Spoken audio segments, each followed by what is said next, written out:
Existe um tipo de tédio que não nasce da falta de estímulo, mas do excesso dele.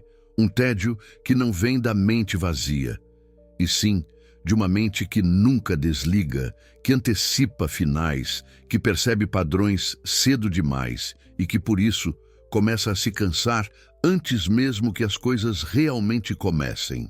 Esse é o tédio silencioso das pessoas com QI alto, um estado interno difícil de explicar e ainda mais difícil de ser compreendido por quem vive em um ritmo mental mais previsível. Desde cedo, muitas dessas pessoas percebem que algo é diferente, não porque se sintam superiores, mas porque o mundo parece lento demais, repetitivo demais, óbvio demais.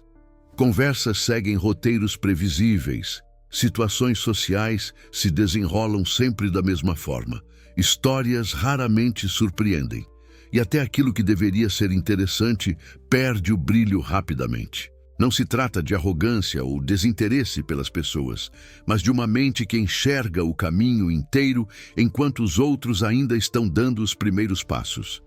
O tédio, nesse caso, não é preguiça, nem falta de gratidão, nem incapacidade de apreciar o simples, como muitos gostam de acusar. Ele nasce da hiperatividade cognitiva, da capacidade constante de analisar, conectar ideias, simular cenários e prever consequências. Quando alguém com QI alto entra em uma situação, o cérebro não está apenas vivendo o momento, ele está desmontando o momento, entendendo suas engrenagens, avaliando suas possibilidades e muitas vezes chegando à conclusão de que já sabe exatamente onde aquilo vai dar. É por isso que essas pessoas se entediam até com coisas que gostam. Um novo hobby pode parecer fascinante nas primeiras semanas, até que o padrão aparece. A curva de aprendizado se estabiliza e o desafio deixa de existir. Um relacionamento pode começar intenso, cheio de conversas profundas, mas aos poucos o outro se revela previsível, não no sentido negativo, mas no sentido humano, e a mente brilhante começa a sentir aquela estranha sensação de vazio, como se estivesse emocionalmente presente, mas intelectualmente desocupada. Esse tipo de tédio costuma ser mal interpretado. De fora, parece instabilidade, ingratidão, incapacidade de se comprometer ou até frieza emocional. De dentro, é um conflito constante entre o desejo de conexão e a necessidade de estímulo real. A pessoa quer ficar, quer se envolver, quer sentir, mas algo dentro dela começa a se desligar lentamente, não por escolha consciente, mas porque o cérebro já não encontra novidade suficiente para se manter engajado. Ambientes comuns tendem a ser os mais difíceis. Reuniões longas, conversas triviais, rotinas rígidas e tarefas repetitivas funcionam como um anestésico mental para quem tem um pensamento acelerado, enquanto outros conseguem se adaptar, socializar e encontrar conforto na previsibilidade. A mente inteligente começa a se inquietar, a buscar brechas, a vagar para dentro de si mesma, criando mundos internos mais interessantes do que o que está acontecendo ao redor.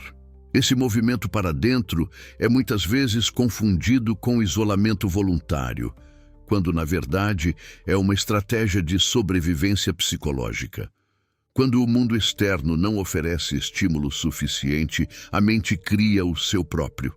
Fantasias, reflexões profundas, questionamentos existenciais e diálogos internos passam a ocupar o espaço que antes era preenchido pela curiosidade pelo ambiente. O problema é que isso aprofunda ainda mais a sensação de distância em relação aos outros. Com o tempo, esse tédio crônico pode se transformar em frustração silenciosa. A pessoa começa a se perguntar por que nada parece durar, por que o entusiasmo sempre acaba, por que a empolgação inicial se dissolve tão rápido. Em vez de entender o funcionamento da própria mente, ela passa a acreditar que o problema é ela mesma, que existe algo de errado em não conseguir se satisfazer com o que satisfaz a maioria. Esse conflito interno gera culpa. Culpa por não se sentir feliz com uma vida considerada boa. Culpa por se cansar de pessoas que não fizeram nada de errado. Culpa por desejar algo mais, sem saber exatamente o que é esse mais. A mente inteligente percebe que reclamar seria injusto, então se cala. E nesse silêncio, o tédio cresce ainda mais. Há também um fator pouco falado, a antecipação constante. Pessoas com QI alto não vivem apenas o presente. Elas vivem o que vem depois do presente. Enquanto algo está acontecendo, elas já estão prevendo as próximas etapas, os possíveis desfechos, os erros prováveis, as falas que ainda serão ditas.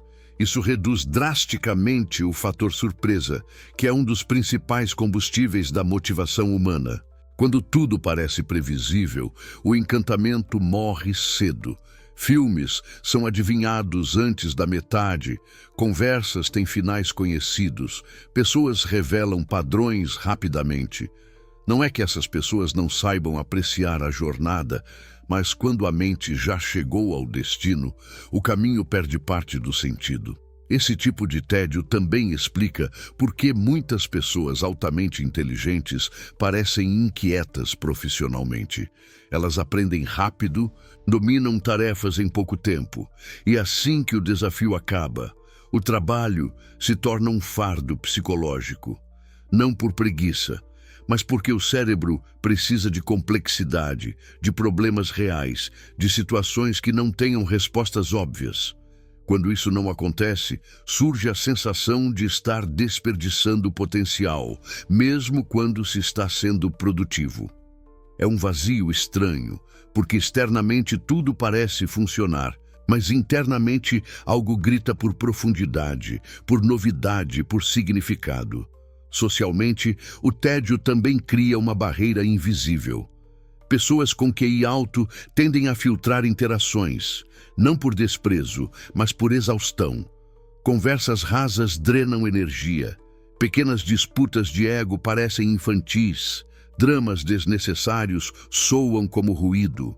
Com o tempo, elas passam a escolher o silêncio em vez da socialização constante, o que reforça a imagem de alguém distante ou inacessível. O paradoxo é que, apesar de se entediarem facilmente, essas pessoas sentem tudo em excesso. Emoções profundas, reflexões intensas, crises existenciais frequentes. O problema não é falta de sensibilidade, mas uma sensibilidade voltada para dentro, para questões abstratas, para significados que nem sempre encontram espaço no cotidiano comum. Sem compreensão, esse tédio pode evoluir para desmotivação crônica, ansiedade e até depressão existencial. Não porque a vida seja ruim, mas porque ela parece insuficiente para a complexidade interna que a pessoa carrega. Quando não se aprende a lidar com isso, surge a tentação de anestesiar a mente com distrações vazias, vícios, excesso de estímulo superficial, numa tentativa desesperada de sentir algo diferente. A maturidade emocional começa quando a pessoa inteligente entende que o tédio não é um inimigo, mas um sinal. Um aviso de que a mente precisa ser desafiada de forma consciente, direcionada e saudável. Em vez de esperar que o mundo ofereça estímulo o tempo todo, ela aprende a criar profundidade onde antes só via repetição. Isso pode acontecer por meio do estudo sério, da criação, da escrita, da arte, da filosofia, da construção de projetos complexos, ou simplesmente do mergulho consciente em algo que exige presença real. Quando a mente encontra um desafio à sua altura, o tédio se transforma em foco e a inquietação vira propósito. Também é preciso aprender a aceitar que nem toda interação será estimulante, nem todo momento será profundo, nem toda experiência precisa ser extraordinária. A inteligência não elimina a necessidade do simples, mas exige equilíbrio entre simplicidade e complexidade. Quando esse equilíbrio é alcançado, o tédio deixa de ser um peso constante e passa a ser apenas um estado passageiro. Pessoas com QI alto não estão condenadas a viver entediadas, mas precisam compreender que funcionam de forma diferente. Quando tentam se encaixar em ritmos que não são os seus, sofrem. Quando aceitam sua natureza e constroem uma vida que respeita sua necessidade de profundidade, encontram uma forma mais honesta de existir. No fim, o tédio dessas mentes não é sinal de vazio, mas de excesso. Excesso de pensamento, de percepção, de consciência. E aprender a conviver com isso é uma das tarefas mais difíceis e mais importantes para quem carrega uma mente que nunca se contenta com o óbvio. Se esse texto fez sentido para você, talvez não seja porque você se entedia fácil, mas porque sua mente enxerga mais do que a maioria está disposta a ver.